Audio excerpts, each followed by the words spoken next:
Грејењето на дрва се уште е поисплатливо, сметаат струмичани. И годинава најголем број домаќинства во овој регион грејната сезона ќе ја минат ложејки печки на дрва. Според струмичани, електричната енергија, но и гасот не одговараат на нивниот стандард. На што се грееме? На дрва. Исплатливо ли е? Ми не би било лошо. Ви са не сме у куќа, например. Живеали сме у зграда, да кажеме, може и на струја, подруго е. Ама у куќа малку по-ладно е. Ние сме на дрва и така, на струја скапа. У куќа живееме и така. На што се греем, на струја? Исплатливо ли е? За мене, за двојте човеци, исплатливо. Во шумското стопанство Беласица велат дека има доволно огревно дрво и засега побарувачката е во рамките на нивните можности за испорака.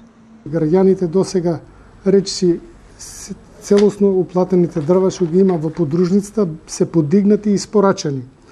За испорака имаме уште 200 метра кубни бука и 300 метра ДАП, што тоа за нас значи многу малце и тие се уплатени сега во последниот месец септември.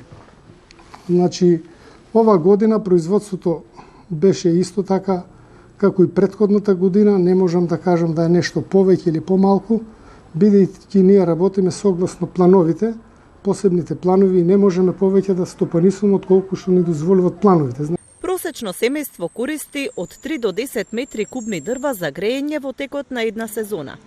И покрај настојувањата да се заменат печките на дрва со други извори на затоплување, граѓаните тешко се одлучуваат на таков чекор.